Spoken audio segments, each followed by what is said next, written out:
ಬದುಕು ಇನ್ನೊಂದು ಬದುಕಿಗೆ ಆಸರ ಆಗಬೇಕೆ ವಿನಃ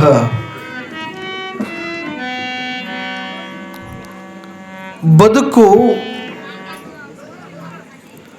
ಇನ್ನೊಬ್ಬರಿಗೆ ದಾರಿದೀಪವಾಗಬೇಕೆ ವಿನಃ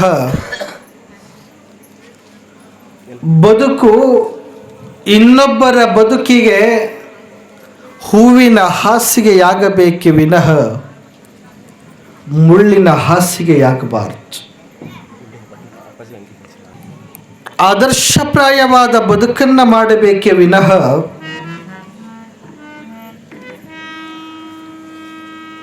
ನಮ್ಮ ಬದುಕು ಇನ್ನೊಬ್ಬರಿಗೆ ಮುಳ್ಳಾಗಿರಬಾರದು.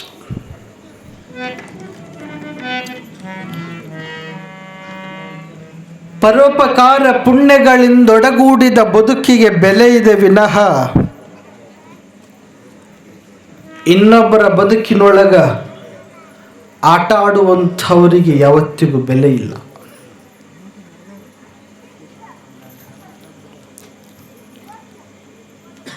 ಇಂಥ ಬದುಕನ್ನು ಸುಂದರವಾಗಿ ಸುಸೂತ್ರವಾಗಿ 4 ಜನ ಹೌದು ಹೌದು ಅನ್ನುವ ಬದುಕನ್ನು ಮಾಡಬೇಕು ಅನ್ನಂಗಿದ್ರೆ ಅಧ್ಯಾತ್ಮ ಪ್ರವಚನವನ್ನು ನಾವೆಲ್ಲ ಆಲಿಸ್ಬೇಕು.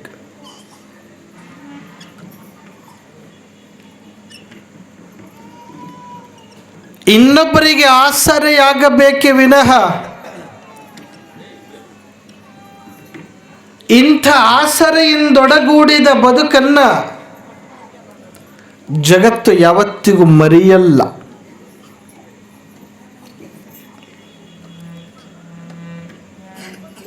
ಕಡ್ಕೋಳದ ಮಡಿವಾಳೇಶ್ವರರ ಜೀವನ ಆಧಾರಿತ ಬದುಕನ್ನು ಒಂದು ಸಲ ನಾವು ತಿರುಗ ನೋಡಿದ್ರೆ ಗೊತ್ತಾಗ್ತದೆ.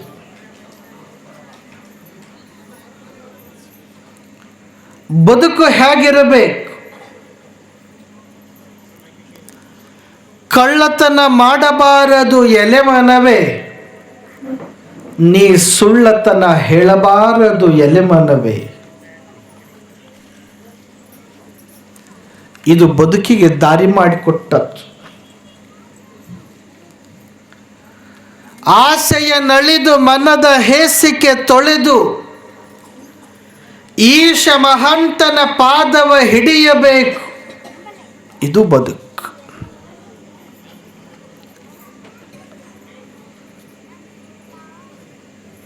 ಇಂತಪ್ಪ ಬದುಕನ್ನ ಕಡ್ಕೋಳದ ಮಡಿವಾಳೇಶ್ವರರು ಬದುಕಿ ನಮಗೆ ತೋರಿಸಿಕೊಟ್ಟಿರುವಂಥವ್ರು, ಸುಮ್ಮನೆ ಹೇಳೋದವರಲ್ಲ.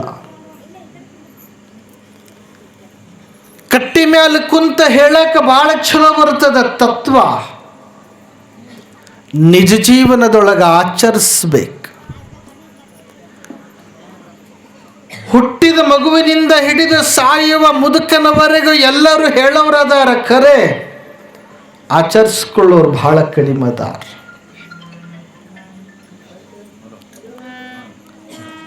ರಾಮಕೃಷ್ಣ ಪರಮಹಂಸರ ಹತ್ರ ಒಬ್ಬ ತಾಯಿ ತನ್ನ ಮಗನಿಗೆ ಕರ್ಕೊಂಡು ಬಂದು, ಯಪ್ಪ ನೀವು ಬಹಳ ದೊಡ್ಡವರದೀರಿ,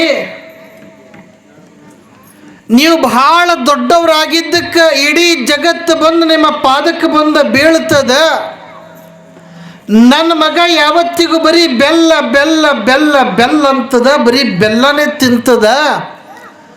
ನನ್ನ ಮಗನಿಗೆ ಬೆಲ್ಲ ತಿನ್ನಬೇಡ ಅಂತ ಒಂದು ತಟಕ್ಕೆ ಹೇಳ್ರಿ ಅಂದ್ಲಕ್ಯ ಅವ್ವ. ರಾಮಕೃಷ್ಣ ಪರಮಹಂಸರಂತಾರ, ಒಂದು ವಾರ ಬಿಟ್ಟು ಬಾ ಅಂದ್ರು. ಮತ್ತು ತಾಯಿ ಮಗನಿಗೆ ಕರ್ಕೊಂಡು ಒಂದು ವಾರ ಬಿಟ್ಟು ಬಂದ್ಲು. ಯಪ್ಪ ಈಗರ ಹೇಳ್ರಿ. ಮತ್ತು ರಾಮಕೃಷ್ಣ ಪರಮಹಂಸರು ಹೇಳ್ತಾರ, ಈಗೂ ಬೇಡ, ಇನ್ನೊಂದು 15 ದಿವಸ ಬಿಟ್ಟು ಬಾ. ಆಯಿತು ಅಂತ ಮತ್ತೆ ಕರ್ಕೊಂಡು ಹೋಗ್ತಾಳ ಅವ್ವ. 15 ದಿವಸ ಬಿಟ್ಟು ಕರ್ಕೊಂಡು ಬಂದು, ಯಪ್ಪ ನನ್ನೂರು ಬಹಳ ದೂರದ, ನಿನ್ನ ಪಾದಕ್ಕೆ ಬರಬೇಕು ಅಂದ್ರೆ 2-3 ತಾಸು ನಾ ಪ್ರಯಾಣ ಮಾಡಿಕೊಂಡು ಬರಬೇಕಾಗತ್ತ. ಇವತ್ತರ ಹೇಳು ನನ್ನ ಮಗನಿಗೆ ಬೆಲ್ಲ ತಿನ್ನಬೇಡ ಅಂತಂದಾಗ ರಾಮಕೃಷ್ಣ ಪರಮಹಂಸರು ಆ ಹುಡುಗನಿಗೆ ಕರ್ಕೊಂಡು ಅವನ ತಲೆ ಮೇಲೆ ಕೈ ಆಡಿಸಿ ಹೇಳ್ತಾರ, ಮಗ ಬೆಲ್ಲ ತಿನ್ನಬಾರ್ದಪ್ಪ, ಬೆಲ್ಲ ತಿಂದ್ರೆ ಜಂತ ಆಗ್ತವ, ಹೊಟ್ಟೆ ಕೆಟ್ಟು ಹೋಗ್ತದೆ, ಜಾಸ್ತಿ ತಿನ್ನಕ್ಕೆ ಹೋಗಬಾರ್ದು, ಸುಮ್ಮನೆ ಹೌದೋ ಅಲ್ಲೋ ಅನ್ನುವಂಗೆ ಸ್ವಲ್ಪ ತಿನ್ನಬೇಕು ಅಂದಾಗ ಆ ಹುಡುಗಂತಾನ ಆಯ್ತಜ್ಜ ಅಂತ ಉದ್ದಕ್ಕೆ ನಮಸ್ಕಾರ ಮಾಡ್ತ. ಅವ್ರವ್ಗ ಗಾಬರಿ ಆಗ್ತದೆ. ಈ ಒಂದು ಮಾತು ಹೇಳಕ್ಕ 2 ಸಲ ತಿರುಗಾಡಿಸಿ ಎಲ್ಲೋ ಪುಣ್ಯಾತ್ಮ, ನಾ ಏನಾರೇ ಮಾಡಿ ಕೊಡ್ತಾನ, ಇದರಿಂದ ನನ್ನ ಮಗ ಬೆಲ್ಲ ತಿನ್ನೋದು ಬಿಡ್ತಾನಂತ ತಿಳ್ಕೊಂಡಿದ್ದೆ, ನೀ ಏನೋ ಮಾಡಿ ಕೊಡಲಿಲ್ಲ, ಸುಮ್ಮನೆ ಒಂದೇ ಒಂದು ಮಾತು ಹೇಳಿದಿ, ಬೆಲ್ಲ ಜಾಸ್ತಿ ತಿನ್ನಬಾರದು, ಹೊಟ್ಯಾಗ ಜಂತ ಆಗ್ತಾವ, ಹೊಟ್ಟೆ ಕೆಟ್ಟು ಹೋಗ್ತದಂದಿ. ನನ್ನ ಮಗ ಹ್ಞೂ ಅಂದ. ಈ ಒಂದು ಮಾತ 21 ದಿವಸದ ಹಿಂದೆ ಬಂದಿದ್ನಲ್ಲ, ಅವಾಗ ಹೇಳಿದ್ರೆ ಮುಗಿದು ಹೋಗಿರ್ತಿತ್ತಲ್ಲ ಅಂದಾಗ ರಾಮಕೃಷ್ಣ ಪರಮಹಂಸರು ಹೇಳ್ತಾರ, ತಾಯಿ 21 ದಿನದ ಹಿಂದೆ ನಾನು ಬೆಲ್ಲ ತಿಂತಿದ್ದೆ, ಅದಕ್ಕೆ ನಾವನಿಗೆ ಹೇಳಿಲ್ಲ ಅಂದ್ರು. ಮನುಷ್ಯ ಹಂಗಿರಬೇಕು, ಆಮೇಲೆ ಏನಾರು ಹೇಳಬೇಕು. ನಾವು ಹಂಗಿದ್ದು ನಿಮಗೆ ಹೇಳಿದ್ರೆ ಮಾತಿಗೆ ಕಿಮ್ಮತ್ ಬರ್ತದ, ಗೌರವ ಬರ್ತದ, ಬೆಲೆ ಬರ್ತದ. ನಾನೇ ದಿವಸ 4 ಮನೆ ಕಳತನ ಮಾಡ್ಕೊಂಡು ಬಂದ ಮ್ಯಾಲ ಕುಂತ ಕಳತನ ಮಾಡಬಾರ್ದಂದ್ರೆ ನಮ್ಮ ಮಾತಿಗೇನು ಬೆಲೆ ಬರ್ತದೆ? ಮೊದಲು ನಾವು ಬದಲಾವಣೆ ಹಾಕಬೇಕು. ನಾವು ಹೆಂಗಿರ್ತೀವೋ ಹಂಗೆ ಸಮಾಜ ಇರ್ತದ. ಅಂಥ ಸಮಾಜವನ್ನು ಎದುರು ಹಾಕೊಂಡ ಕಡ್ಕೋಳದ ಮಡಿವಾಳಪ್ಪನವರು ಮಡಿವಾಳೇಶ್ವರರಾಗಿ ನಿರ್ಮಾಣ ಆಗ್ತಾರಂದ್ರೆ ಇದಕ್ಕೆ ಸಾಧನೆ ಅಂತ ಕರೀತಾರ. ನೆನಪಿರಲಿ. ಅರಳಗುಂಡಿಗೆ ಶರಣ ಬಸಪ್ಪನವ್ರ ಹತ್ರ ಬಂದು, ಯಪ್ಪ ತಿಪ್ಪ್ಯಾಗ ಬೆಳೆದಿದ್ದ ಪತ್ರಿಗಿಡ ಪೂಜಾಕ ಬರ್ತದೇನಂತ ಕೇಳುವಂಥ ತತ್ವಜ್ಞಾನಿ ಮಡಿವಾಳಪ್ಪ. ನೀವೆಲ್ಲ ಪ್ರಸಂಗ ಗೊತ್ತದ ಅನ್ಕೊಂತೀನಿ. ತಿಪ್ಪ್ಯಾಗ ಬೆಳೆದಿದ್ದ ಪತ್ರಿಗಿಡ ಪೂಜಾಕ ಬರ್ತದೇನಪ್ಪ ಅಂತ ಮಡಿವಾಳಪ್ಪ ಸಣ್ಣ ವಯಸ್ಸಿನಾಗ ಕೇಳಬೇಕಾಗಿತ್ತು ಅಂದ್ರೆ ಅವರವ್ವ ಎಂಥ ಬುದ್ಧಿ ಕೊಟ್ಟಿರ್ಲಿಕ್ಕಿಲ್ಲ ಆ ಮಡಿವಾಳಪ್ಪಗ. ಶರಣಬಸಪ್ಪನವ್ರಂತಾರ, ಯಾಕೆ ಬರಲ್ರಪ್ಪ, ಬಿಲ್ವ ಪತ್ರಿ ಅದು ಯಾವತ್ತಿಗೂ ಪೂಜಿಸುವಂಥ ಕಿಮ್ಮತ್ತಿನ ಪತ್ರಿ ಅದ, ಯಾರು ಬರಲ್ಲ ಅಂದಾರಪ್ಪ. ಹಂಗಂದ್ರೆ ನನಗೆ ದೀಕ್ಷಾ ಕೊಡಿಸುವಂದ ಮಡಿವಾಳಪ್ಪ. ಹಂಗಿದ್ರ ನನಗೆ ದೀಕ್ಷಾ ಕೊಡಿಸು, ನಾನು ಅಪ್ಪನಿಲ್ಲದೆ ಹುಟ್ಟೀನಿ ಅಂತ ಇಡೀ ಊರು ಮಂದಿ ನನ್ನ ಮ್ಯಾಲ ಪುಕಾರ್ ಮಾಡಾಕತ್ತಾರ. ಮಾಡಿದ್ರು ಪರವಾಗಿಲ್ಲ, ನನ್ನ ಆತ್ಮಕ್ಕೆ ನನಗೆ ಗೊತ್ತದ, ನನಗೆ ದೀಕ್ಷಾ ಕೊಡಿಸು ಅಂತ ಕೇಳಿಸ್. ಶರಣ ಬಸಪ್ಪನವ್ರಂತಾರ, ಯಾಕಾಗೋಲ್ತಪ್ಪ, ಯಾರು ಬೇಡ ಅಂತಾರ, ನಡಿ. ಅದೇ ಅರಳಗುಂಡಿಗೆಯ ಹಳಿಪ್ಯಾಟಿ ಬಸಯ್ಯನವ್ರ ಹತ್ರ ಹೋಗಿ, ಹಿರೇಮಠದ ವಂಶಸ್ಥರ ಹತ್ರ ಹೋಗಿ ಇವರಿಗೆ ಲಿಂಗವನ್ನು ಕಟ್ಟಿ ರುದ್ರಾಕ್ಷಿಯನ್ನು ಧಾರಣೆ ಮಾಡಿ ಇವರಿಗೆ ಉಪದೇಶವನ್ನು ಕೊಡುವಂದಾಗ ಹಳಿಪ್ಯಾಟಿ ಬಸಯ್ಯಂದ, ಅಪ್ಪನಿಲ್ಲದ ಮಗನಿಗೆ ನಾನು ದೀಕ್ಷಾ ಕೊಡಲ್ಲ ಅಂದವ. ಅಪ್ಪನಿಲ್ಲದ ಮಗನಿಗೆ ನಾನು ದೀಕ್ಷಾ ಕೊಡಲ್ಲ ಅಂದಾಗ ಮಡಿವಾಳಪ್ಪನವರ ಕಣ್ಣೊಳಗ ನೀರು ಧಾರಾಕಾರವಾಗಿ ಬರ್ತದೆ. ಶರಣ ಬಸಪ್ಪನವರಂತಾರ, ಮಡಿವಾಳ, ಇದು ನಿನ್ನ ಪರೀಕ್ಷೆಯ ಕಾಲ ಅಷ್ಟೇ ಅಲ್ಲ, ನನ್ನ ಪರೀಕ್ಷೆಯ ಕಾಲ ಹೋಯ್ತಪ್ಪ. ನಿನಗೆ ನಾ ಕೊಡಿಸ್ಬೇಕು ಅಂತ ಕರ್ಕೊಂಡ ಬಂದು ಈ ಮಾತು ಅನಿಸಿದ್ನಿಯಲ್ಲ ಅಂತ ನನಗೂ ಬ್ಯಾನ್ಯದ. ನೀ ಚಿಂತೆ ಮಾಡಕ್ಕೆ ಹೋಗಬೇಡ. ಬಸಯ್ಯನವರ ಯಾವತ್ತಿಗೂ ಲಿಂಗ ಧಾರಣೆ ಮಾಡಿಕೊಳ್ಳುವಂಥವನ ಮನಸ್ಸು ಪರೀಕ್ಷೆ ಮಾಡ್ರಿ, ಜಾತಿ ಪರೀಕ್ಷೆ ಮಾಡಕ್ಕೆ ಹೋಗಬೇಡ್ರಿ ಅಜ್ಜ. ಆತ ಕಟ್ಕೊಳ್ಳಕ್ಕ ಯೋಗ್ಯ ಅದಾನೋ ಯೋಗ್ಯನಿಲ್ಲೋ ಅಂತ ಪರೀಕ್ಷೆ ಮಾಡೋದು ಬಿಟ್ಟು ಉಳ್ಕೆದ ಪರೀಕ್ಷೆ ಮಾಡಿದ್ರೆ ನಿಮಗೇನ ಬರ್ತದೆ? ಬಾಯಿ ತೆರೆದ್ರೆ ನಾವೆಲ್ಲ ಲಿಂಗಾಯತರಿ ಅಂಥೇಳಿ ಮೊಸಳಿ ತೆಗೆದಂಗೆ ತೆಗಿತೀರಿ. ಖರೆ ಖರೆ ಹೇಳ್ರಿ, ಎಷ್ಟು ಜನ ಲಿಂಗಾಯತರು ಲಿಂಗ ಕಟ್ಕೊಂಡಿರಿ? ಎಷ್ಟು ಜನ ಕಟ್ಕೊಂಡಿರಿ? ಶಿವರಾತ್ರಿ ಬರ್ತದ, ನಿಂದ ನಾ ಕಸ್ಗೋ ನಂದ ನೀ ಕಸ್ಗೋ, ಅವ್ರು ಬಂದಾರ ಇವ್ರು ಬಂದಾರ ಸ್ವಾಮಿಗಳಂತ ಅವಾಗ ಪಾದೋದಕ ವರ್ಷಕ್ಕೊಮ್ಮೆ ನೆನಪಾಗ್ತದೆ. ಯಾರ್ಯಾರ ಕಟ್ಕೊಂಡಿಲ್ಲ ಅವ್ರು ಬರೀ ಲೈಸೆನ್ಸ್ ಲಿಂಗಾಯತರಾಗ್ತೀರಿ, ನೆನಪಿರಲಿ. ಲೈಸೆನ್ಸ್ ಇದ್ರೆ ನಡೆಯಂಗಿಲ್ಲ. ಯಾರ್ಯಾರು ಲೈಸೆನ್ಸ್ ಲಿಂಗಾಯತರಾಗಿರಿ ಅದಕ್ಕೆ ನಡೆಯಂಗಿಲ್ಲ. ಒಬ್ಬ ಲೈಸೆನ್ಸ್ ತಗೊಂಡ, ಎದರದ ಲೈಸೆನ್ಸ? ಈ ಗಾಡಿ ಹೊಡಿಬೇಕಂದ್ರೆ ಲೈಸೆನ್ಸ್ ಅಂತ ಇರ್ತದೆ, ಅದಿದ್ರೆ ಹೊರಗೆ ಹೊಡಿಬೋದು, ಇಲ್ಲಾಂದ್ರೆ ನಡೆಯಂಗಿಲ್ಲ. ಇವ ಒಬ್ಬ ತಗೊಂಡ, ಎದರದು? ರೈಫಲ್ ಅಂದ್ರೆ ಬಂದೂಕಿನ ಲೈಸೆನ್ಸ್ ತಗೊಂಡ. ಯಾಕೆ ಬಂದೂಕಿನ ಲೈಸೆನ್ಸ್ ತಗೊಂಡ ಅಂದ್ರೆ ಅವ ಒಂದು ಸ್ವಲ್ಪ ಕಾಡನ್ಯಾಗ ಹಾಕ್ತಿದ್ದ, ಅಕಡಮ್ ಇಕಡಮ್ ಹೋಗ್ತಿತ್ತು. ಯಾವ್ರೆ ಕಾಡು ಪ್ರಾಣಿ ನನ್ನ ಮ್ಯಾಲೆ ಬಂದು ಅಟ್ಯಾಕ್ ಮಾಡಂಗವ, ಯಾವ್ರೆ ಬಂದು ನನಗೆ ಹಿಡ್ಕೊಳ್ಳಂಗದವ ಅಂಥೇಳಿ ಬಂದೂಕ ತೋರಿಸಿದ್ರಾಯ್ತವಕ್ಕಂಥೇಳಿ ಬಂದೂಕಿನ ಲೈಸೆನ್ಸ್ ತಗೊಂಡ. ಒಂದು ದಿವಸ ಬಂದೂಕ ಮನೆಯಾಗಿಟ್ಟ, ಲೈಸೆನ್ಸ್ ಇಟ್ಟ, ಸಣ್ಣದಿರ್ತದ ಪಾಕಿಟ್ನಾಗ ಇಟ್ಕೊಂಡಿತ್ತು. ಪಾಕಿಟ್ನಾಗ ಇಟ್ಕೊಂಡು ಕಾಡನ್ಯಾಗ ಹೊಂಟಿದ್ದ. ಮುಂದೆ ಹುಲಿ ಬಂತು. ಹುಲಿ ಬಂದ ಮೇಲೆ ಇವ ಅಂತಾನ, ನೋಡಿ ನಂದು ಲೈಸೆನ್ಸ್ ಅದ ಬಂದೂಕಿಂದು ಅಂದವ. ಹುಲಿ ಅಂತದ, ನಿನ್ನ ಲೈಸೆನ್ಸ್ ತಗೊಂಡು ನಾನು ತೊಳ್ಕೊಂಡು ಕುಡಿಲ್ಲ ಮಗ, ನಡಿ ನನ್ನ ಜೊತೆಗೆ ಅಂತದ್ದು. ಅದಕ್ಕೆ ಏನು ತೋರಿಸ್ಬೇಕು ಅದ ತೋರಿಸ್ಬೇಕು. ಬಂದೂಕು ತೋರಿಸೋದು ಬಿಟ್ಟು ಲೈಸೆನ್ಸ್ ತಗೊಂಡ್ರೆ ನಡೆಯಂಗಿಲ್ಲ.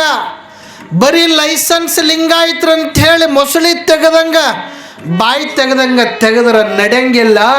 ನಿಜವಾದ ಲಿಂಗಾಯತರಾಗ್ರಿ, ಆಗ ಮಡಿವಾಳಪ್ಪಗ ಖುಷಿ ಆಗ್ತದೆ. ಯಾವಾಗ ಹಳಿಪ್ಯಾಟಿ ಬಸಯ್ಯನವರು ಲಿಂಗ ಕಟ್ಟಕ್ಕೆ ಒಪ್ಪುಗಳಿಲ್ಲ,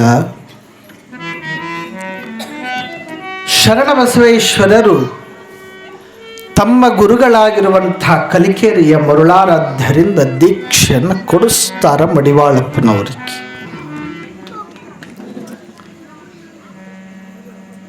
ಯಾವಾಗ ಈ ಸುದ್ದಿಯ ಅರಳಗುಂಡಿಗೆಯ ಹಳಿಪ್ಯಾಟಿ ಬಸಯ್ಯನವರಿಗೆ ಗೊತ್ತಾಗ್ತದ, ಶರಣಪ್ಪ ಮಡಿವಾಳಪ್ಪಗ ಲಿಂಗಧಾರಣೆ ಮಾಡಿಸ್ಕೊಂಡು ಬಂದಾನ, ಇದನ್ನು ಇಷ್ಟಕ್ಕೆ ಬಿಡಬಾರ್ದಂತೇಳಿ ಊರು ಹಿರಿಯರನ್ನ ಕರೆಸ್ತಾರೆ.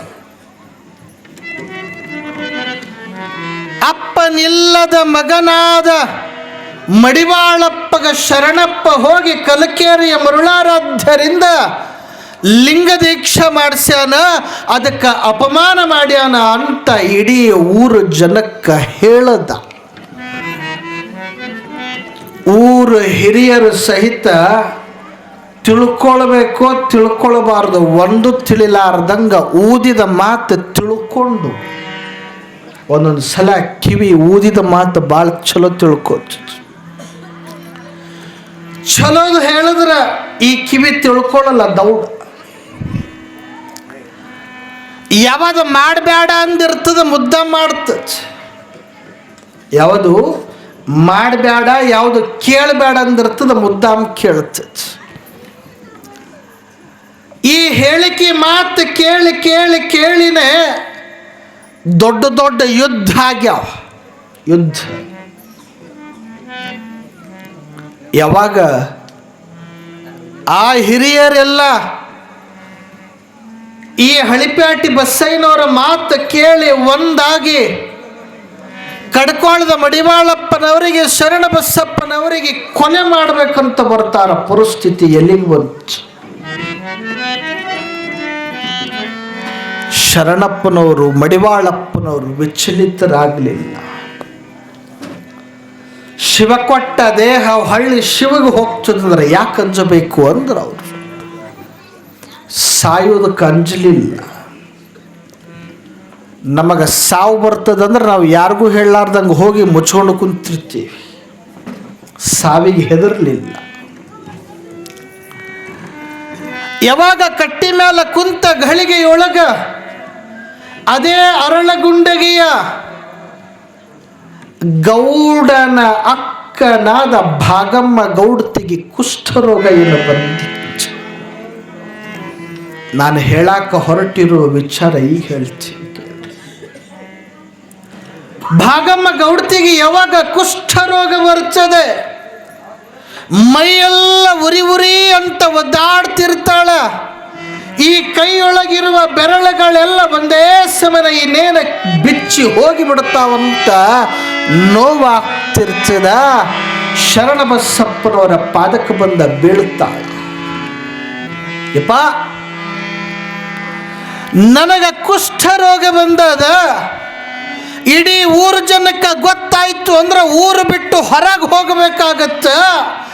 ಹಡದ ತಂದೆ ತಾಯಿ ಅಣ್ಣ ಅಕ್ಕ ತಮ್ಮ ಮಾವ ಭಾವ ಬಂದು ಯಾರೂ ನನಗ ಆರೈಕೆ ಮಾಡಲ್ಲ.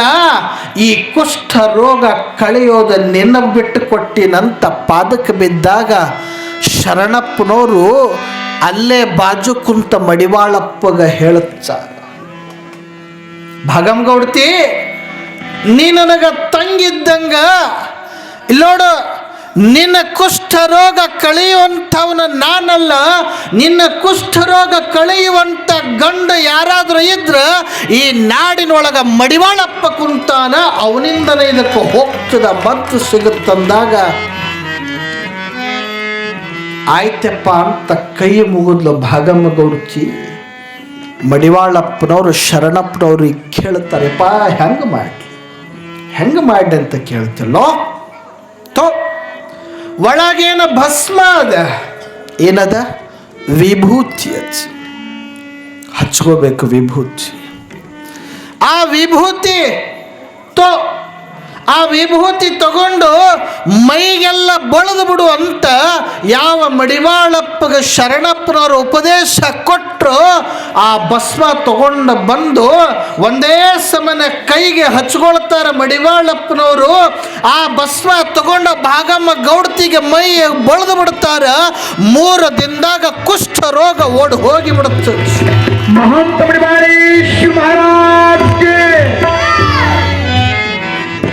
ಯಾವಾಗ ಕುಷ್ಠ ರೋಗ ಕಳೆದ ಮಡಿವಾಳಪ್ಪ ಇವನೇ ನನಗ ಗುರು ಅಂತ ಭಾಗಮ್ಮ ಗೌಡತಿ ಉದ್ದಕ್ಕೆ ಬಿದ್ಲು. ಆಗ ಭಾಗಮ್ಮ ಗೌಡತಿ ಮನೆ ಬಿಟ್ಟು ಹೆಚ್ಚಿನ ಸೇವಾ ಇವರಿಬ್ಬರದ ಮಾಡಾಕ ಚಾಲು ಮಾಡಿದ್ಲು. ಈ ಹಳಿಪ್ಯಾಟಿ ಬಸ್ಸೈನ ಹೊಟ್ಯಾಗ ಕಲಿಸ್ದಂಗಾಯ್ತು. ಕೊಂಡಿ ಮಂಚಣ್ಣ ಅವರು, ಕೊಂಡಿ ಮಂಚಣ್ಣ ಅಂತ ಯಾವಾಗ ಹಳಿಪ್ಯಾಟಿ ಬಸ್ಸೈನ ಹೊಟ್ಯಾಗ ಕಲಿಸ್ದಂಗೆ ಆಗಕ್ಕೆ ಚಾಲು ಆಯಿತು. ಹೆಂಗಾರ ಮಾಡಿ ಮಡಿವಾಳಪ್ಪಗ ಕಟ್ಟಿದ ಲಿಂಗ ಕಸ್ಕೊಳ್ಬೇಕಂತ ಹಳಿಪ್ಯಾಟಿ ಬಸ್ಸಯ್ಯ ಎಷ್ಟು ದುಷ್ಟ ಬುದ್ಧಿ ಅದು. ಹಳಿಪ್ಯಾಟಿ ಬಸ್ಸಯ್ಯ ಯಾವಾಗ ಮಡಿವಾಳಪ್ಪನ ಲಿಂಗ ತಗೊಳ್ಬೇಕು, ಇವನಿಗೆ ಕೊಡಬಾರ್ದಂತವ ಶರಣಪ್ಪನವರು ಬಿಡಬಾರ್ದಂತ. ಯಾವಾಗ ಭಾಗಮ್ಮ ಗೌಡತಿ ಹೆಚ್ಚಿನ ಟೈಮ್ ಸಮಯ ಇವರಿಬ್ಬರ ಸೇವಾದೊಳಗೆ ಉಳಿದ್ಲು, ಆಗ ಹಳಿಪ್ಯಾಟಿ ಬಸ್ಸಯ್ಯ ಏನು ಮಾಡ್ತಾನ ಗೊತ್ತು, ಭಾಗಮ್ಮ ಗೌಡತಿಗೆ ಮಡಿವಾಳಪ್ಪ ಇಟ್ಟುಕೊಂಡಾನ ಅಂತ. ಭಾಗಮ್ಮ ಗೌಡತಿಗೆ ಮಡಿವಾಳಪ್ಪ ಇಟ್ಟುಕೊಂಡ. ಈ ಸುದ್ದಿ ಯಾರು ಹೇಳಲ್ಲ, ನಾನೇ ನಿಮಗೆ ಹೇಳಾಕತ್ತಿರ. ಭಾಳ ಲಕ್ಷ ಕೊಟ್ಟು ಕೇಳ್ರಿ. ದೊಡ್ಡವರಿಗೆ ಸಹಿತ ಬಿಟ್ಟಿಲ್ಲ ಅಪವಾದ. ಇನ್ನು ನಾವು ನೀವು ಯಾವ ಲೆಕ್ಕ ರೀ? ನೀವು ಅಂತಿರ್ತೀರ ಬಂದು, ಯಪ್ಪ ಹಿಂಗೆ ದೊಡ್ಡವರಿಗೆ ಬಿಟ್ಟಿಲ್ಲ, ಇನ್ನು ನಮಗೆ ಬಿಡುತ್ತದೆ. ಆಡೋರ ಬಾಯಿ ಸುಮ್ಮನೆ ಆಡೋದೇ ಆಡೋದು, ಬಚ್ಚಲು ಮೋರಿದ್ದಂಗೆ ಸುಮ್ಮ ಆಡೋದೇ ಆಡೋದು. ಅದ್ರೊಳಗೆ ಹೊಲಸು ಯಾವುದು, ಸ್ವಚ್ಛ ಯಾವುದು, ಅದು ಯಾವುದು, ಇದು ಯಾವುದು ಏನೂ ತಿಳ್ಕೊಳ್ಳೋದು. ಆಡೋರು ಯಾವತ್ತಿಗೂ ಹಿಂದುಳಿತಾರ, ಮುಂದಿರಲ್ಲ. ಆಡೋರು ಯಾವತ್ತೂ ಹಿಂದಿರ್ತಾರ, ಮುಂದೆ ಬರಲ್ಲ. ಯಾವಾಗ ಭಾಗಮ್ಮ ಗೌಡತಿ ಮಡಿವಾಳಪ್ಪ ಹಿಂಗೆ ಸಂಬಂಧ ಕಲ್ಪಿಸ್ದ ಈ ಹಳಿಪ್ಯಾಟಿ ಬಸ್ಸಯ್ಯ ಒಂದು ತಟಕ ನೋವಾಗ್ತದೆ. ಇದು ಯಾರಿಗೂ ಬಿಟ್ಟಿಲ್ಲ. ನವಲಗುಂದದ ನಾಗಲಿಂಗಪ್ಪ ಸಂಚಾರವನ್ನು ಮಾಡಿ ಮಾಡಿ ಮಾಡಿ ನವಲಗುಂದಕ್ಕೆ ಬಂದ. ಎಷ್ಟೊತ್ತಿಗಾಗಲೇ ನಾಗಲಿಂಗಪ್ಪನ ಕೀರ್ತಿ ವಾರ್ತೆ ಜಗತ್ತಿನಾದ್ಯಂತ ಹಬ್ಬಿತ್ತು. ಊರಿನ ದೊಡ್ಡ ದೊಡ್ಡ ಶ್ರೀಮಂತರೆಲ್ಲ ಬಾಗಿಲ ತಕ್ಕೊಂಡು ಕುಂತರು. ನನ್ನ ಮನೆಗೆ ಬರ್ತಾನೆ, ನನ್ನ ಮನೆಗೆ ಬರ್ತಾನೆ, ನನ್ನ ಮನೆಗೆ ಬರ್ತಾನೆ ನಾಗಲಿಂಗಪ್ಪ ಅಂತ ಹೇಳಿ ಎಲ್ಲರೂ ಬಾಗಿಲ ತಕ್ಕೊಂಡು ಕುಂತರು. ಖರೆ ಆದ್ರೆ ನಾಗಲಿಂಗಪ್ಪ ಎಲ್ಲ ದೊಡ್ಡ ದೊಡ್ಡ ಶ್ರೀಮಂತರ ಮನೆಯಾಗ ಹೋಗ್ತಿದ್ದ, ಹೊಳ್ಳಿ ಬರ್ತಿದ್ದ, ಹೋಗ್ತಿದ್ದ, ಹೊಳ್ಳಿ ಬರ್ತಿದ್ದ. ಯಾರ ಮನೆಯಾಗೂ ಉಳಿಲಿಲ್ಲ ನಾಗಲಿಂಗಪ್ಪ. ನಿಂತ ಮಂದಿ ಅಂತದ ಇಂಥ ದೊಡ್ಡ ಮನೆಯಾದ ಗೌಡಂದು ಈ ಮನೆಯಾಗಿರೋದು ಬಿಟ್ಟು ಹೊಳ್ಳಿ ಹೋಗಿ ಹೊಳ್ಳಿ ಬರಾಕತ್ತಾನ ಅಂದ್ರು. ನಾಗಲಿಂಗಪ್ಪಗ ಕೇಳ್ತಾರೆ, ನಾಗಲಿಂಗಪ್ಪ ಇಂಥ ದೊಡ್ಡ ಮನೆ ಅದಾನೋ, ಈ ಮನೆಯಾಗ ಇರೋದು ಬಿಟ್ಟು ಹೋಗಿ ಹೊಳ್ಳಿ ಬಂದೆಲ್ಲ, ಇದಕ್ಕಿಂತ ದೊಡ್ಡ ಮನೆ ನಿನಗೆ ಇನ್ನೆಲ್ಲಿ ಸಿಗುತ್ತಂದಾಗ ಆ ನಾಗಲಿಂಗಪ್ಪ ಅಂತಾನ, ಇದು ಬರೀ ಮನೆ ದೊಡ್ಡದದೋ ಮನಸ್ಸು ದೊಡ್ಡದಿಲ್ಲ ಅಂತವ. ಇದು ಮನೆ ಬಹಳ ದೊಡ್ಡದದ, ಖರೆ ಈ ಮನೆಯಾಗಿದ್ದವ್ರ ಮನಸ್ಸು ದೊಡ್ಡದಿಲ್ಲ. ಮನೆಯೊಳಗಿದ್ದ ಮನಸ್ಸು ದೊಡ್ಡದಿರಲಿಲ್ಲ ಅಂದ್ರೆ ಮನೆ ಮೈಸೂರು ಅರಮನೆ ಆದ್ರೆ ಬಂತೆ. ನೀ ಗಳಿಸಿರಬಹುದು ಕೋಟಿಗಟ್ಟಲೆ ರೊಕ್ಕ, ಒಂದೇ ಒಂದು ರೂಪಾಯಿ ಬಡವರಿಗೆ ಬಗ್ಗರಿಗೆ ಕೊಡಲಿಲ್ಲ ಅಂತಂದ್ರೆ ನಿನ್ನ ಸಂಪತ್ತು ಇದು ಬೆಂಕಿ ಹಚ್ಚು. ನಾಗಲಿಂಗಪ್ಪಂದ ಇವು ಬರೀ ಮನಿ ದೊಡ್ಡ ಅದಾವ, ಆದ್ರೆ ಮನಸ್ಸು ದೊಡ್ಡ ಇಲ್ಲ. ಮನಸ್ಸು ದೊಡ್ಡದು ಮಾಡ್ಕೊಳ್ಬೇಕಾಗ್ಯದ ತಮ್ಮ. ಅವನೇ ಹೇಳತ್, ನಾಗಲಿಂಗಪ್ಪ ಹೇಳತ್, ಯಾರ ಮನಸ್ಸು ದೊಡ್ಡದಿರ್ತದ ಅವ್ರಿಗೆ ಜಗತ್ತಿನ್ಯಾಗ ಎಲ್ಲರೂ ಮಾನನೀಯ ಸ್ಥಾನ ಕೊಡ್ತಾರ. ಯಾರ ಮನಸ್ಸು ಸಣ್ಣ ಇರ್ತಾವ ಅವು ಮಣ್ಣಾಗಿ ಹೋಗ್ತಾವ. ಬಸವಣ್ಣ ಆರ್ಥಿಕ ಮಂತ್ರಿ ಅಂದ್ರೆ ರೊಕ್ಕದ ಮಿನಿಸ್ಟರ್ ಆಗಿದ್ದ. ರೊಕ್ಕದ ಮಿನಿಸ್ಟರ್ ಅದೀನಿ ಅಂಥೇಳಿ ಒಂದು ದಿವಸನೇ ಬಸವಣ್ಣ ತನ್ನ ಸೊಕ್ಕನ್ಯಾಗ ಕುಂತಿದ್ರ ಬಸವ ಪುರಾಣ ರಚನೆ ಆಗ್ತಿರ್ಲಿಲ್ಲ. ಬಸವಣ್ಣಗೆ ನಾವು ಯಾರೂ ನೆನೆಸ್ಕೊಳ್ಳುತ್ತಿರಲಿಲ್ಲ. ಮನಸ್ಸು ದೊಡ್ಡದು ಬೇಕು. ಬಂದವರಿಗೆ ಮೊದಲ ಬಾ ಅಂತ ಯಾರ ಕರೀತಾರ ಅವ್ರ ಮನಸ್ಸು ಅವ್ರ ಮನೆ ಬೆಳೀತದೆ. ಯಾರೋ ಬಂದಾರ, ಇವ್ರು ನಮ್ಮ ಮನೆಗೂ ಬಂದ ಪಟ್ಟಿ ಕೇಳ್ತಾರಂತ ಬಾಗಿಲ ಹಾಕ್ಕೊಂಡ್ರಿ ಅಂದ್ರೆ ಅದು ಹಂಗೆ ಹೋಗ್ತದೆ.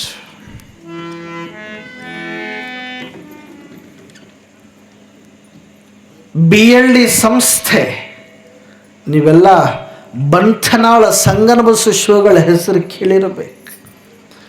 ಸಂಗನಬಸ ಶಿವಯೋಗಿಗಳು ಪಟ್ಟಿ ಮಾಡ್ಬೇಕಂತ ಊರು ಹೋಗೋ ಕಾಲಕ್ಕೆ ಯಾವ ಊರಿಗೆ ಹೋದ ಗಳಿಗೆಯೊಳಗ ಈ ಮನೆಗೆ ಬಂದಾಗ ಪಟ್ಟಿ ಬರೆಸ್ತಿರ್ತಾರೆ ಭಕ್ತರು. ಈ ಪಕ್ಕದ ಮನೆಯಾಗ ಇದ್ದವರು ಗಂಡ ಹೆಂಡತಿ ಏನು ಮಾಡ್ತಾರಂದ್ರೆ ಒಂದು ಯೋಚನೆ ಮಾಡ್ತಾರೆ.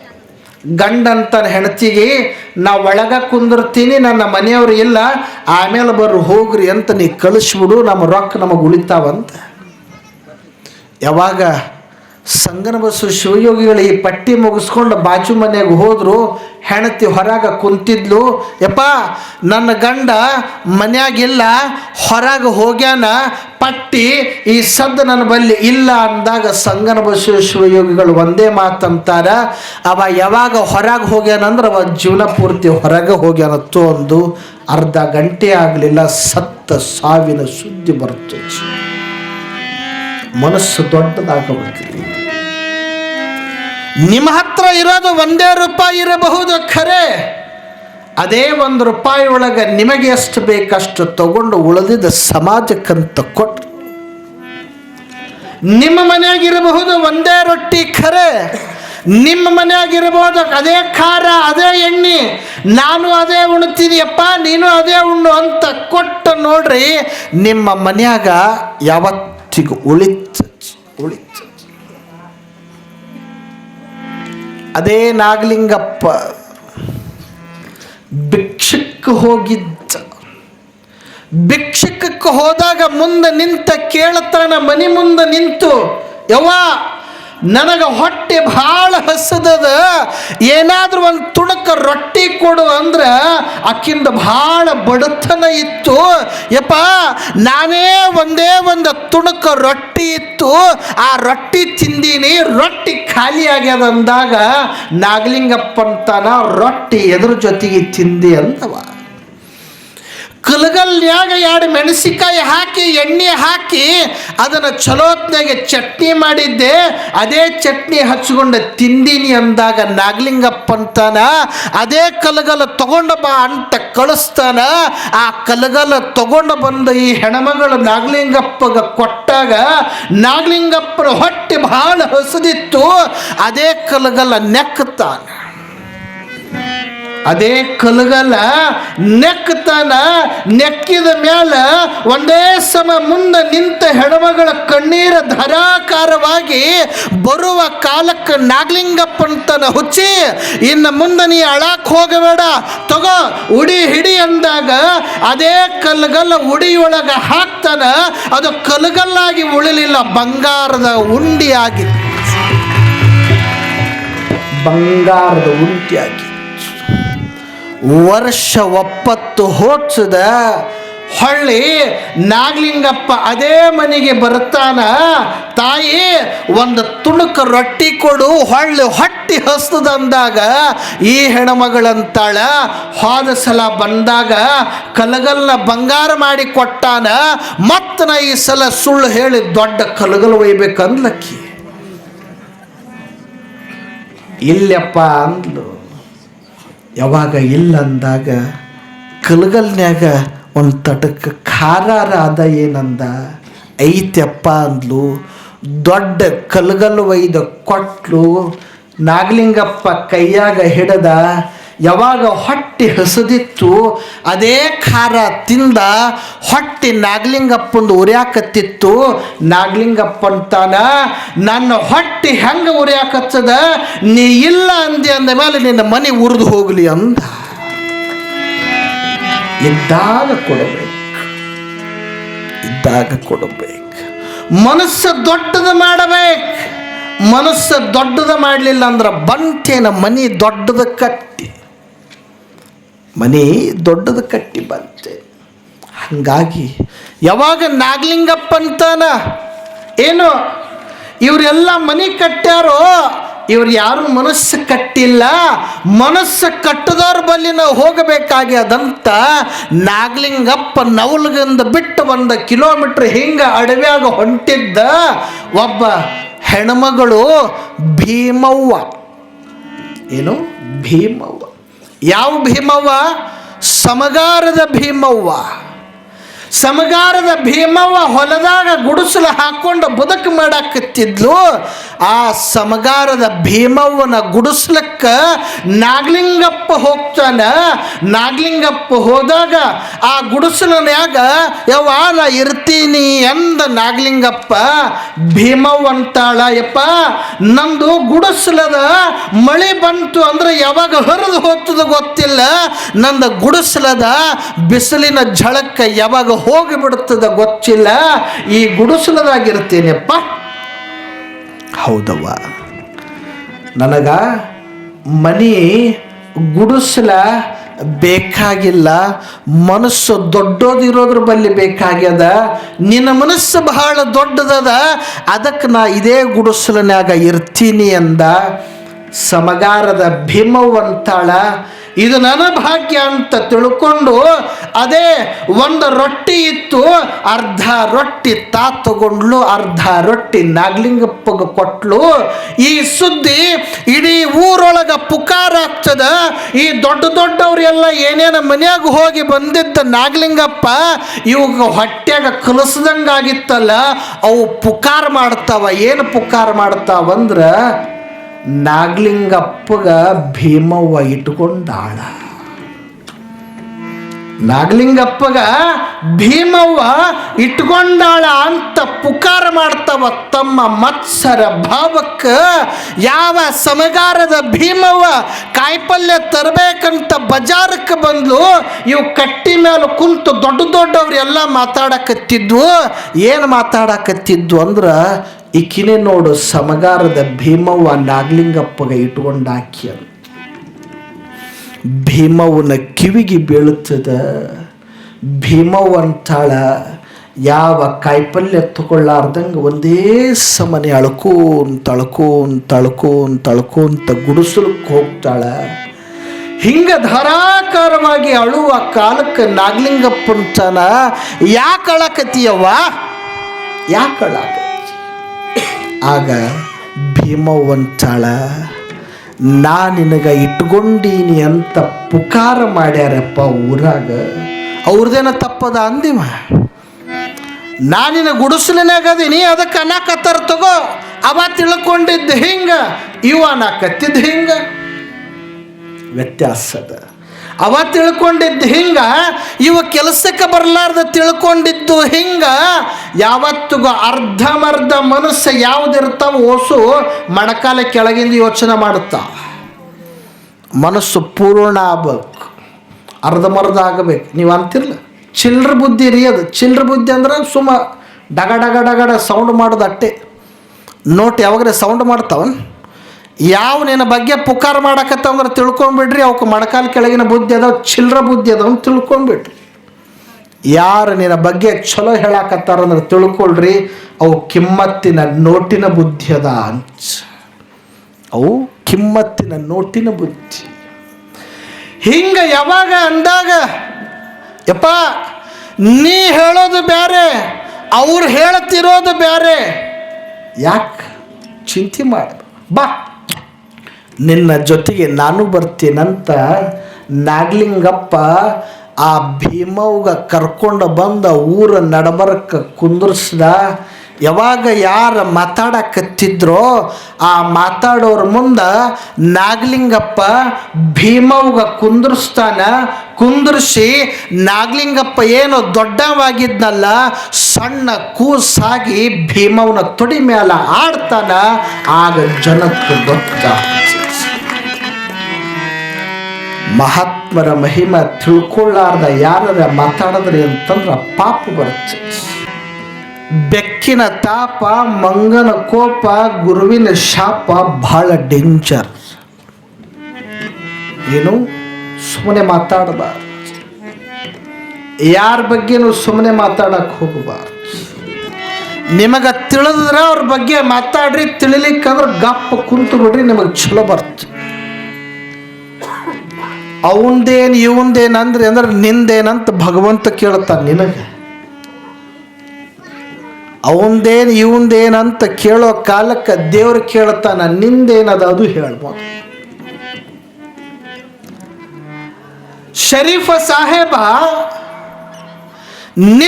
ನಿತ್ಯ ಏನು ಶಿಶುನಾಳದಿಂದ ಕಳಸಕ್ಕೆ ಹೋಗ್ತಿದ್ದ ಗುರುನಾಥನಾದ ಗೋವಿಂದ ಭಟ್ಟನ ಹತ್ರ ಕಟ್ಟಿ ಮ್ಯಾಲ ಕುಂತ ಮಂದಿ ಮಾತಾಡ್ತಿದ್ರು. ಏನು ಮಾತಾಡ್ತಿದ್ದು? ಇವ ಸಾಬ, ಅವ ಬ್ರಾಹ್ಮಣ, ಈ ಸಾಬ ಬ್ರಾಹ್ಮಣನ ಬಳಿ ಹೋತಾನ ಅಂತ ಮಾತಾಡ್ತಿದ್ರು. ಹೊಂಟ ನೋಡ ಸಾಬ ಅಂತ ಕಟ್ಟಿ ಮ್ಯಾಲ ಕುಂತ ಅವಹೇಳನವಾಗಿ ಮಾತಾಡಕ್ಕಿತ್ತಿದ್ದು ಶರೀಫನ ಕಿವಿಗೆ ಬೀಳ್ತದ. ಶರೀಫಗ ನೋವಾಗ್ತದ. ಗುರುವಿನ ಮುಂದೆ ನಿಂತು ಒಂದೇ ಸಮ ಅಳುತ್ತಿರ್ತಾನ. ಆಗ ಗುರುನಾಥನಾದ ಗೋವಿಂದ ಭಟ್ಟ ಕೇಳ್ತಾನ, ಯಪ್ಪ ಯಾಕೆ ಅಳಾಕತ್ತೀಯೋ? ಏನಿಲ್ಲಪ್ಪ, ನನ್ನಿಂದ ನಿನಗೆ ಅನಿಸ್ದಂಗೆ ಆಗಾಕತ್ತದ. ನಾ ಸಾಬ ಅಂತ ಎಲ್ಲರೂ ನನಗೆ ಅನ್ನಾಕತ್ತಾರಂದಾಗ ಆಗ ಗುರುನಾಥ ಗೋವಿಂದ ಭಟ್ಟ ಹೇಳ್ತಾನ, ಹುಚ್ಚ, ಮಾತಾಡೋರು ಯಾವತ್ತಿಗೂ ಹಿಂದೆ ಉಳಿತ. ಕಟ್ಟಿ ಮ್ಯಾಲ 4 ಮಂದಿ ನೀವು ಕುಂತಿರ್ತೀರಿ. ನಿಮ್ಮದ ಉದಾಹರಣೆ ಹೇಳ್ತೀನಿ ನಾನು. ಕಟ್ಟಿ ಮ್ಯಾಲ ನೀವು 4 ಮಂದಿ ಕುಂತಿರ್ತೀರಿ. 4 ಮಂದಿ ಯಾರ ಬಗ್ಗೆ ಮಾತಾಡ್ತೀರಿ? ಯಾರ್ದು ಮಾತಾಡ್ತೀರಿ? ಅಲ್ಲಿ ಯಾರು ಇರಲ್ಲ ಅವ್ರದ್ದೇ ಮಾತಾಡ್ತೀರಿ. ಆ 4 ಮಂದಿಯಾಗ ಒಬ್ಬಾಕಿ ಎದ್ದು ಹೋದ್ಲಂದ್ರೆ 3 ಮಂದಿ ಉಳಿತಾರ. 3 ಮಂದಿ ಯಾರ ಬಗ್ಗೆ ಮಾತಾಡ್ತಾರ? ನೀವೇ ಹೇಳಕತ್ರು. ಯಾರ ಬಗ್ಗೆ? ಎದ್ದು ಹೋದವ್ರ ಬಗ್ಗೆ. ಆ 3 ಮಂದಿಯಾಗಿ ಇನ್ನೊಬ್ಬಕ್ಕೆ ಹೋದ್ಲು ಅಂದ್ರೆ ಈ ಇಬ್ರು ಆ ಇಬ್ಬರ ಬಗ್ಗೆ ಮಾತಾಡ್ತಾರೆ. ಇನ್ನು ಇಬ್ಬರದಾಗ ಒಬ್ಬಾಕಿ ಎದ್ದು ಹೋದ್ಲಂದ್ರೆ ಈಕಿ ಸುಮ್ಮ ಕುಂತಾಕ್ರ ಗಪ್ ಕುಂದ್ರಲ್ಲ. ಹೀಗೆ ಹೋಗಬೇಕಾಗಿರುತ್ತೆ ಈಕಿಗೆ. ನಾ ಕುಂತಾಗನೆ ಹೇಳುವ ತಾತ್ಪರ್ಯ, ನಿಮ್ಮನೆ ಊಟ, ನಿಮ್ಮನೆ ನೀರ, ನಿಮ್ಮನೆ ಚಾಪಿ, ನಿಮ್ಮನಿದು ಎಲ್ಲ ಉಂಡು ಇನ್ನೊಬ್ರದ್ದು ಮಾತಾಡ್ತಿರಲ್ಲ, ನೀವೆಂಥ ಬುದ್ಧಿವಂತರು. ಅವ್ರೇನು ಕೊಟ್ಟಾರ? ನನ್ನ ಮನೆ ಬಗ್ಗೆ ಮಾತಾಡಂತ ಕೊಟ್ಟಾರೇನು? ಅವರೇನು ನನ್ನ ಬಗ್ಗೆ ಮಾತಾಡು ಅಂತ ಹೇಳಿಲ್ಲ ಖರೆ, ಆದರೂ ಬಾಯಿ ಯಾವ್ದು ಬ್ಯಾಡ ಅಂತದ ಅದೇ ಮಾಡ್ತದೆ. ಇನ್ನೊಬ್ರದ ಮಾತಾಡಿ ಮಾತಾಡಿ ಮಾತಾಡಿ ಏನೋ ಒಂದು ಇಲ್ಲ ಹಾಡು, ಮನಿದುಂಡು ಮಂದಿದ ಮಾತಾಡಿ ಭಾಳ ಚಲೋದ ಹಾಡು. ಮನಿದುಂಡು ಮಂದಿದ ಮಾತಾಡಿ ಮಂದ್ಯಾಗ ಬ್ಯಾಡಾದ ಕೋಡಿ. ಮನೆ ದುಂಡು ಮಂದಿದ ಮಾತಾಡಿ ಮಂದ್ಯಾಗ ಬ್ಯಾಡಾದ ಕೋಡಿ. ಹಂಗ ಈ ಬಾಯಿ ಸುಮ್ಮನೆ ಮಾತಾಡುತ್ತೆ. ಈ ಬಾಯಿ ಕೊಟ್ಟಿದ್ದ ಭಗವಂತ ಚಲೋದ ಮಾತಾಡ್ಲಿಕ್ಕಂದ್ರೆ ಗಪ್ಪು ಕುಂದ್ರು ಅನ್ನೋದಕ್ಕೆ, ಮಾತಾಡನ್ನೋದಕ್ಕಲ್ಲ. ಅದಕ್ಕೆ ಮಡಿವಾಳಪ್ಪ ಲಾಸ್ಟಿಗೆ ಹೇಳಿಬಿಟ್ಟ ಎಲ್ಲ ತತ್ವಪದ ಬರೆದ ಮ್ಯಾಲ ಏನು, ಮೂಕನಾಗಬೇಕು ಜಗದೊಳು ಜ್ವಾಕ್ಯ ಆಗಿರಬೇಕಂತ ಲಾಸ್ಟಿಗೆ ಬರೆದು ಬಿಡುತ್ತಾನೆ. ಅವನಂಥ ತತ್ವಜ್ಞಾನಿ ಇನ್ನೊಬ್ಬರು ಸಿಗಕ್ಕೆ ಸಾಧ್ಯನೇ ಇಲ್ಲ. ಎಷ್ಟು ಚಲೋ ಬರೆದ ಮ್ಯಾಲ ಅಂತಾನ ಲಾಸ್ಟಿಗೆ ಇದೇ ಬರೀತಾನ.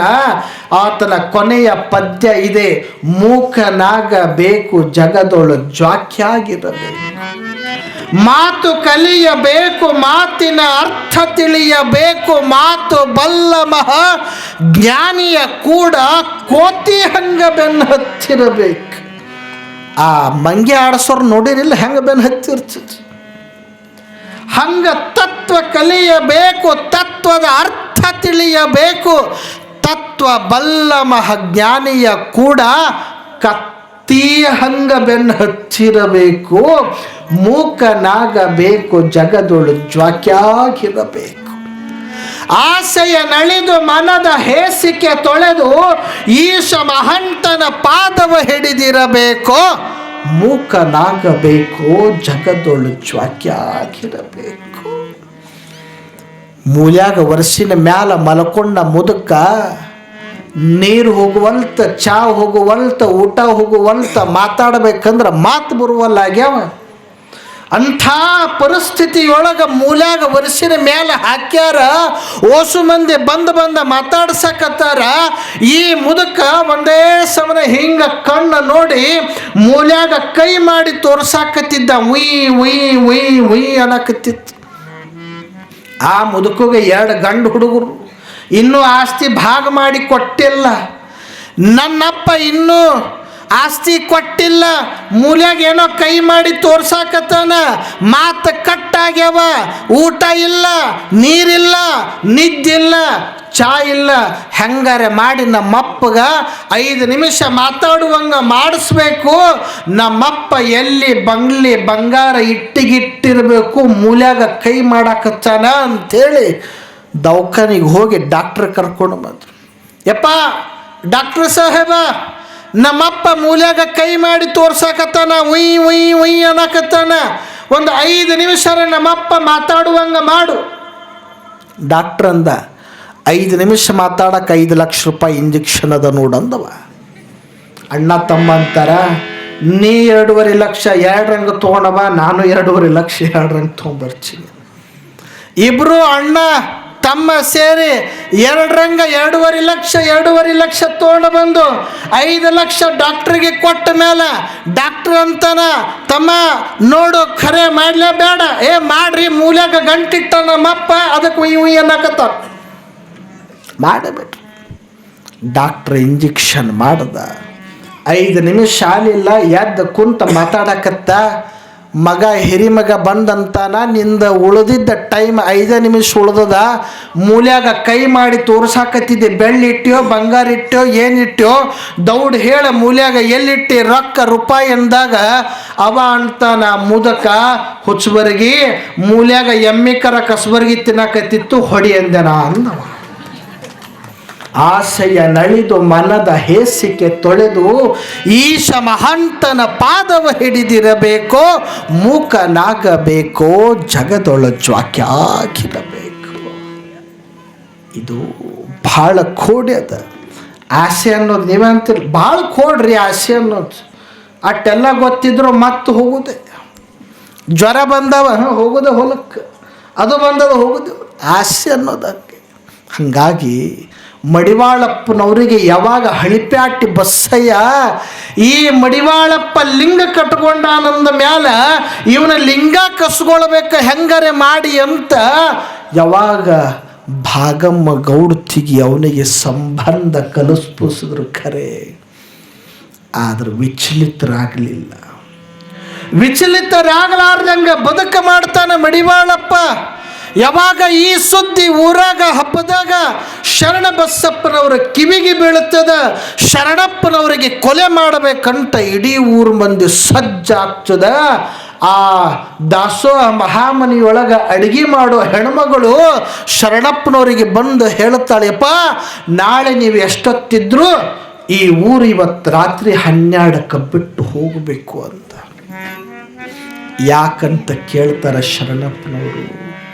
ನೀವು ಹಿಂಗೆ ಮಾಡಿಸಿದ್ದಕ್ಕೆ ಊರಾಗ ಮಂದಿಗೆ ಸಹಿಸ್ಕೊಳ್ಳಕ್ಕಾಗೋಲ್ತಾಗಿದ್ರಪ್ಪ, ಅದಕ್ಕೆ ನಿಮಗೆ ಕೊಲೆ ಮಾಡಬೇಕಂತ ಮಾಡ್ಯಾರಂದಾಗ ಶರಣಪ್ಪನವ್ರಂತಾರ, ಮಡಿವಾಳಪ್ಪನವ್ರಿಗೆ ಕೊಲೆ ಮಾಡೋದು ಬೇಡ, ಕೊಲೆ ಮಾಡಂಗಿದ್ರೆ ಅದು ನನಗ ಮಾಡಲಿ ಅಂತ ಮಡಿವಾಳಪ್ಪನವ್ರಿಗೆ ಶರಣಪ್ಪನವ್ರ ಅಪರಾತ್ರಿಗೆ ಎಬ್ಬಿಸಿ ಕಳಿಸ್ತಾರ. ಇನ್ನು ಮುಂದೆ ನಿನ್ನ ಆವಾಸ ಸ್ಥಾನ ಅರಳುಗುಂಡಿಗೆ ಅಲ್ಲಪ್ಪ, ನೀ ಕಡ್ಕೊಳಕ್ಕೆ ಹೋಗಂಥೇಳಿ ಕಡ್ಕೊಳಕ್ಕೆ ಬಂದು ಕಡ್ಕೊಳ್ಳೋದಾಗಲೇ ಇರಿಸ್ತಾರ. ಹೇಳುವ ತಾತ್ಪರ್ಯ ಏನು ಅಂದ್ರೆ, ದೊಡ್ಡವರಿಗೂ ಸಹಿತ ಈ ಮಾತುಗಳ ಬಿಟ್ಟಿಲ್ಲ ಅಂದ ಮ್ಯಾಲ ನೀವು ಯಾವ ಲೆಕ್ಕ ರೀ? ಯಾರೇ ಜಾಲಿಗಿಡಕ್ಕೆ ಕಲ್ಲು ಹೊಡಿತೀರೇನು? ಏನು ಸಿಗ್ತಾವ? ಹೊಡೆದು ಮುಳ್ಳು ಸಿಗ್ತಾವ. ಕಲ್ಲು ಹೊಡೆಂಗಿದ್ರೆ ಎಲ್ಲರೂ ಮಾವಿನ ಗಿಡಕ್ಕೆ ಹೊಡಿತಾರ. ಯಾಕ? ಒಂದು ಮಾವಿನ ಹಣ್ಣರು ಸಿಗ್ತದೆ. ಯಾರೇ ನಮಗೆ ಪರೀಕ್ಷೆ ಮಾಡಾಕತ್ತಾರ, ಯಾರೇ ನಮಗೆ ಅನಾಕತ್ತಾರ, ಆಡ್ಕೊಳ್ಳಾಕತ್ತಾರ ಅಂದ್ರೆ ನಾವು ತಿಳ್ಕೊಳ್ಬೇಕು, ಅವ್ರು ಎಲ್ಲರೂ ನಮಗೆ ಏನು ತಿಳ್ಕೊಂಡಾರ? ಮಾವಿನ ಗಿಡ ಅಂತ ತಿಳ್ಕೊಂಡಾರಂತ ನಾವು ತಿಳ್ಕೊಂಡ ಬದುಕು ಮಾಡಬೇಕು. ಆಗಿ ಬದುಕಿಗೆ ಬೆಲೆ ಬರ್ತದ ಅನ್ನೋದು ಮಡಿವಾಳಪ್ಪನವರು ನಮಗೆ ಯಾವತ್ತೂ ಕಲಿಸಿಕೊಟ್ಟು ಹೋಗ್ಯಾರ. ಅಂಥ ಕಡ್ಕೋಳದ ಮಡಿವಾಳಪ್ಪನವರ ಬಳಿಬಿಡಿದು ಬಂದಿರುವಂಥ ಈ ಸಂತ ಪರಂಪರೆಯೊಳಗೆ ಮಡಿವಾಳಪ್ಪನವ್ರನ್ನ ನೆನೆಸ್ಕೊಳ್ಳಿಲ್ಲ ಅಂತಂದ್ರೆ ತತ್ವಪದ ಸಾಹಿತ್ಯದೊಳಗೆ ನಾವು ಎಲ್ಲೋ ಮರೆಮಾಚಿ ಹೋಗಿವಂತ ನಮ್ಮಷ್ಟಕ್ಕೆ ನಮಗೆ ಅನ್ನಿಸ್ತದೆ. ಅಂಥ ಪ್ರಕಾಂಡ ಪಂಡಿತರಾಗಿರುವಂಥ ಕಡ್ಕೋಳದ ಮಡಿವಾಳಪ್ಪನವರ ಒಂದೊಂದು ಪದ ನಮಗೆ ತಿಂಗಳಾನಗಟ್ಲೆ ಮಾಡ್ಬೋದು. ಅವನ ಇನ್ನೂ ಏನೂ ಹೇಳಾಕತ್ತಿಲ್ಲ, ಸುಮ್ಮನೆ ಬರೀ ಮೇಲಿಂದ ಹೇಳಾಕತ್ತೀನಿ. ನೀವು ಬರೀ ಮ್ಯಾಲಿನ ಸಿಪ್ಪಿ ಹೇಳಾಕತ್ತೀನಿ, ಇನ್ನೂ ಒಳಗಿನ ಏನೂ ಹೇಳಿಲ್ಲ. ನಿಮ್ಮ ಮುಂದೆ ನಾ ಏನು ಪೇಜ್ ತೆಗೆದು ಪೇಪರ್ ತೆಗೆದು ಪೆನ್ ಇಟ್ಕೊಂಡು ನಿಮ್ಮ ಮುಂದೆ ನಾ ಏನೂ ತೆಗೆದಿಲ್ಲ. ಸೋಮನ ಬರೀ ಮ್ಯಾಲಿಂದ ಹೇಳಾಕತ್ತೀನಿ, ಮ್ಯಾಲಿಂದ ಹಿಂಗೆ ಇರ್ತದ, ಇನ್ನು ಒಳಗಿಂದ ಭಾಳ ಅದ್ಭುತ ಇರ್ತದೆ. ಅಂಥ ಕಡ್ಕೋಳದ ಮಡಿವಾಳಪ್ಪನವರ ಪ್ರಕಾಂಡ ಪಾಂಡಿತ್ಯದ ಸಾಹಿತ್ಯ ಏನದಲ್ಲ, ನಮ್ಮನ್ನೆಲ್ಲ ಬಡಿದೆಚ್ಚರಿಸುವಂಥ ಸಾಹಿತ್ಯ ಆಗ್ತದೆ. ಅಂಥ ಸಾಹಿತ್ಯವನ್ನು ಯಾವತ್ತಿಗೂ ನಮ್ಮ ಅಮರೇಶ್ ACS ಕಡ್ಕೋಳ ಪುಣ್ಯಾತ್ಮ ಅವನು ಸ್ಟೇಟಸ್ ತೆಗೆದ್ರಿ ಅಂದ್ರೆ ಒಂದು ದಿವಸ ಒಂದು ಫೋಟೋ ಹಾಕೊಳ್ಳಲ್ಲವ. ನಾನು ನೋಡ್ತಿರ್ತೀನಿ, ನಿಂದರೆ ಹಾಕೋ ಮಾರೆ ಅಂತ ನಾವು ಅಂತಿರ್ತೀವಿ. ಆತ ನನ್ನ ಫೋಟೋ ಹಾಕ್ಕೊಂಡು ಯಾವ ಜಗತ್ತು ಉದ್ಧಾರ ಆಗೋದದ ರೀ? ಕಡ್ಕೋಳದ ಮಡಿವಾಳಪ್ಪನವರು ಒಂದು ತತ್ವಪದ ಕೇಳಿದ್ರೆ ಸಾಕು ಜಗತ್ತು ಉದ್ಧಾರ ಆಗತ್ತಂದ್ರೆ ನನಗಿಂತ ಇನ್ನು ಭಾಗ್ಯ ಇನ್ನೇನದ ಅಂತ ಹೇಳ್ಕೊಳ್ತಾವಲ್ಲ. ಹೇಳುವ ತಾತ್ಪರ್ಯ ಮಡಿವಾಳಪ್ಪನವರ ಸಾಹಿತ್ಯ ನಮ್ಮನ್ನು ಗಟ್ಟಿತನವನ್ನು ಕೊಡುತ್ತದೆ. ಆ ಗಟ್ಟಿತನ ನಮ್ಮನ್ನು ದೊಡ್ಡವರನ್ನಾಗಿ ಮಾಡ್ತದೆ. ಅಂಥ ಕಡ್ಕೋಳದ ಮಡಿವಾಳೇಶ್ವರರ ಈ ಪುಣ್ಯದ ಪ್ರಾಂಗಣ ಏನು ನಾವೆಲ್ಲರೂ ಸೇರಿದ್ದೀವಿ, ಬಹಳ ಸಂತೋಷದ ಈ ಪ್ರಾಂಗಣದೊಳಗೆ ಒಂದು ಸಲ ಕಡ್ಕೋಳದ ಮಡಿವಾಳಪ್ಪನವರಿಗೆ ಕಡ್ಕೋಳದ ಮಡಿವಾಳೇಶ್ವರ ಮಹಾರಾಜಕಿ ಇಂಥ ಸಾಹಿತ್ಯವನ್ನು ನಾವು ಓದಬೇಕು ಅನ್ನುವಂಥ ಮಾತುಗಳನ್ನು ಈ ಒಂದು ಸಂದರ್ಭದೊಳಗೆ ತಿಳಿಸಿ ಇವತ್ತಿನ ಈ ಒಂದು ಪ್ರವಚನಕ್ಕೆ ವಿರಮಿಸ್ತೇನೆ. ಜೈ ಗುರು ಬಸವೇಶ್ವರ.